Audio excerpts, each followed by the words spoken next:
अगर आप अकेले हैं तो ये कहानी सुनने से पहले एक बार पीछे जरूर देख लें। क्या पता कोई आपको देख रहा हो।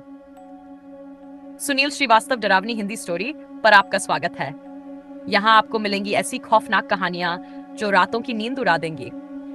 अगर आप सच्चे हॉरर लवर हैं तो चैनल को अभी सब्सक्राइब करें और डर के सफर में हमारे साथ चलें। लेकिन संभल कर, क्योंकि यहाँ हर परछाई सिर्फ परछाई नहीं होती। अब सुनिए आज की सच्ची खौफनाक कहानी। डर की गूंज। सड़क के किनारे बने उस पुराने हवेली नुमा ढाबे को लोग भूतिया ढाबा कहते थे। रात के अंधेरे में यहाँ कोई रुकता नहीं था, लेकिन एक रात सीमा और उसकी दोस्त निधि ने इस डरावनी जगह पर रुकने की गलती कर दी। वे दोनों बाइक से सफर कर रही थीं, लेकिन अचानक बारिश शुरू हो गई।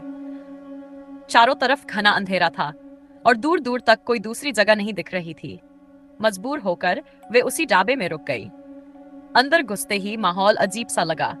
दीवारों पर धूल जमी थी, टेबल कुर्सियां टूटी हुई थी और एक अजीब सी गंध चारों तरफ फैली थी।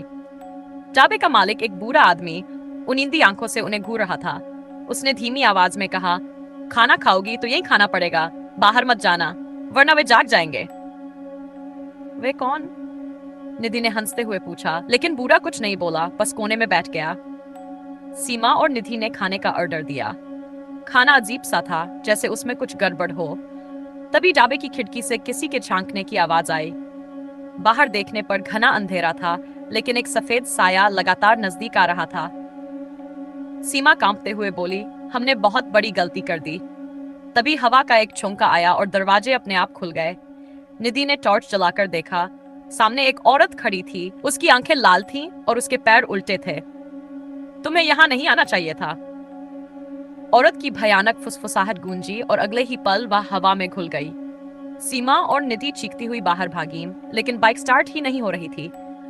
तभी बूढ़े ने डरावनी आवाज में कहा, अब कोई फायदा नहीं, वे जाग चुके हैं। उसकी बात खत्म होते ही पूरे ढाबे की लाइट बंद हो गई। चारों ओर गहरी डरावनी हंसी गूंजने लगी। निधि की चीखें हवा में घुल गई और सीमा का शरीर धीरे धीरे जमी हुई ठंड में सुन्न पड़ने लगा।